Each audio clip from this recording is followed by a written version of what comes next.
pessoal, tudo bem? Nós vamos começar uma série sobre autismo e nesse primeiro vídeo nós vamos falar um pouquinho dos conceitos gerais para que todos vocês entendam a importância dessa patologia. Sempre que eu vou dar o diagnóstico de autismo, ou sugerir pelo menos o diagnóstico de autismo para os pais, eu sempre inicio dizendo que autistas são crianças que são muito especiais, são pessoas muito especiais e que o que elas têm de diferente é uma forma de ver o mundo que não é aquela que a gente está acostumado, que não é aquela forma habitual de ver o mundo. E o que a gente tem que fazer para conseguir chegar perto deles e ter uma interação é realmente tentar entender essa forma de ver o mundo. Mas o que é o autismo ou o transtorno do espectro autista, o TEA? Então ele é caracterizado por 3 pilares. O primeiro deles, dificuldade de comunicação, tá? Depois nós vamos falar um pouquinho mais sobre cada um. O segundo deles, dificuldade de relacionamento social. E o terceiro deles são a presença de padrões repetitivos, que pode ser de comportamentos, pode ser de interesses e pode ser de atividades. Então são esses 3 pilares que fazem o diagnóstico do transtorno do espectro autista. Algumas crianças têm um pouco mais evidente um deles, um pouco menos o outro, e aí isso então a gente vai conversar daqui a pouquinho. Com relação ao diagnóstico, é essencial que o diagnóstico seja precoce. E o que é esse precoce? O precoce, quanto mais cedo possível, mas o ideal é que seja feito antes dos 2 ou 3 anos, justamente porque nesse período a gente sabe que as conexões cerebrais elas estão se formando, o cérebro ele tem uma plasticidade, que é uma capacidade de se adaptar às mudanças e às suas necessidades, então a gente consegue ter um resultado melhor, um resultado mais expressivo nessa época.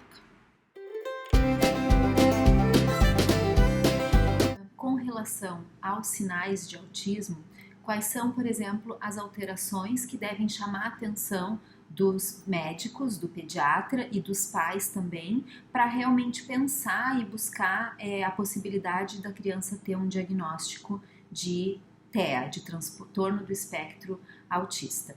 Então, o primeiro deles, em crianças pequenas, nos primeiros meses de vida, a gente já pode ter algumas coisinhas assim que podem chamar a atenção. Então, o atraso no sorriso. Geralmente a criança tem um sorriso social, que a gente chama, que inicia ali nos primeiros meses. Bem, quando eles são bebezinhos, eles sorriem mais quando eles estão dormindo, que é mais um reflexo, e depois eles começam a sorrir em resposta a algum estímulo. Então a gente conversa com o bebê, ou faz cosquinha, né, ou brinca com a criança, e eles dão um sorriso em troca. Tá? Então, atraso no sorriso social. A segunda coisa é a ausência de interesse pela face humana. Então, tu chamar a criança e a criança não ficar olhando para ti, mas se tu fizer barulho com o objeto, ela presta atenção no objeto. Então, muitas vezes acontece isso. Outra coisa, não olha no olho, não fixa o olhar. Então, a criança que não fixa o olhar também pode sugerir isso. Não gostam de colo, são crianças que preferem ficar deitadinhas, né? Às vezes os pais dizem, desde bebê sempre gostou de ficar deitada na cama sozinha. Não gosta de que a gente fique com ela no colo, né?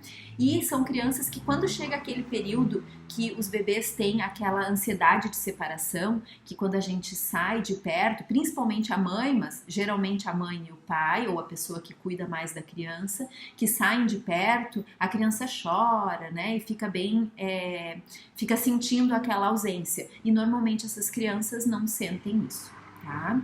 Isso antes dos 18 meses, né? Então, que são bebês, logo ali nos primeiros meses, a gente pode observar já algumas dessas alterações. Após os 18 meses, essas alterações elas ficam mais evidentes. E uma das coisas que mais chama a atenção dos pais, que eu noto aqui no consultório, é o atraso da fala. O atraso da comunicação, na verdade, que pode ser verbal ou pode ser não verbal. Tem crianças que não se comunicam de forma alguma, né? Nem verbal, nem não verbal, e tem crianças que se comunicam através de apontando ou através de sons que não são palavras, né? E às vezes chega lá com 18 meses ou 2 anos de idade e a criança ainda não fala nenhuma palavra. Dificuldade de convívio, então é uma idade que às vezes as crianças, na maioria delas, já estão na escola e nesse período a gente nota que todos os amiguinhos estão brincando ou fazendo atividades próximos e a criança está isolada, né? Não interage com as outras crianças, ou vocês notam quando vão numa festinha de aniversário, num parquinho, né, que consegue relacionar com as outras crianças.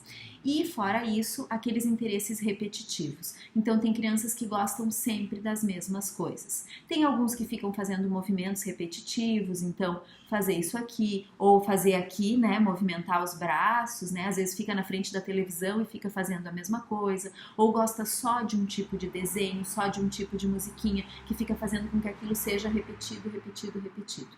Então essas são as principais alterações que devem chamar a atenção para vocês, tá bom? E como que a gente pode, então, ter uma suspeita mais forte do diagnóstico? Então, existe uma escala, que é a escala MCHAT, que tanto a Academia Americana de Pediatria quanto a Sociedade Brasileira de Pediatria sugerem que ela seja feita pelo pediatra ou pelo médico que está acompanhando a criança numa certa idade. Então, o ideal é que entre 9 e 18 meses seja feito uma vez, pelo menos, e a outra vez entre 24 e 30 meses. Claro que às vezes a gente faz mais vezes, porque começa a ficar angustiado, que nota que a criança não está tendo um desenvolvimento ideal, né? Essa escala, ela está até disponível, vou colocar aqui a fotinho para vocês, nesse site, mas é bem importante lembrar que a escala, ela não faz o diagnóstico, ela sugere um diagnóstico. Então, quando a gente preenche aquele questionário todo, no final vai aparecer um resultado, vai aparecer assim: não são apresentados sinais do espectro autista, ou vai aparecer: deve-se ter atenção e procurar um profissional de saúde para determinar se está dentro ou não do espectro autista. Não diz que a criança tem autismo ou não.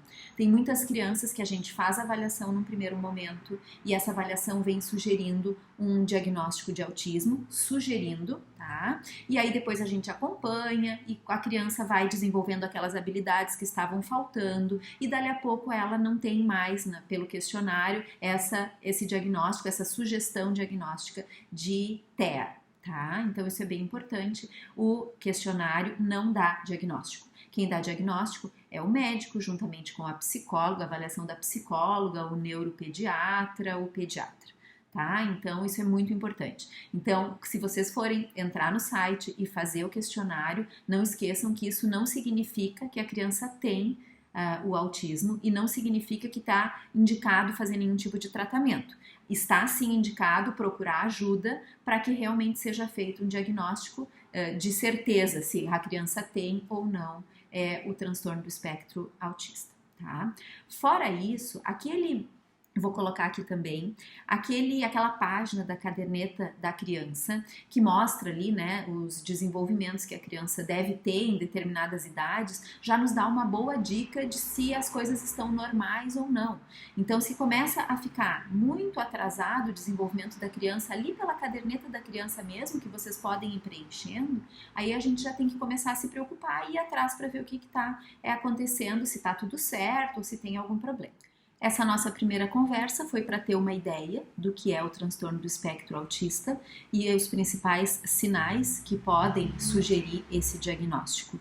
É importante lembrar que quanto mais precoce o diagnóstico, melhor para a criança, melhores os resultados. O tratamento ele é baseado em 3 pilares principais, que é a socialização, a linguagem, o desenvolvimento da linguagem e o afeto. Então, são esses 3 pilares que a gente estimula no tratamento e que vão nos dar, quanto mais precoce for, um resultado melhor. Eu espero ter ajudado vocês, né, com esse primeiro vídeo e nós teremos vários vídeos a seguir, uma série de vídeos relacionados ao transtorno do espectro autista, tá bom? Um beijão e até mais!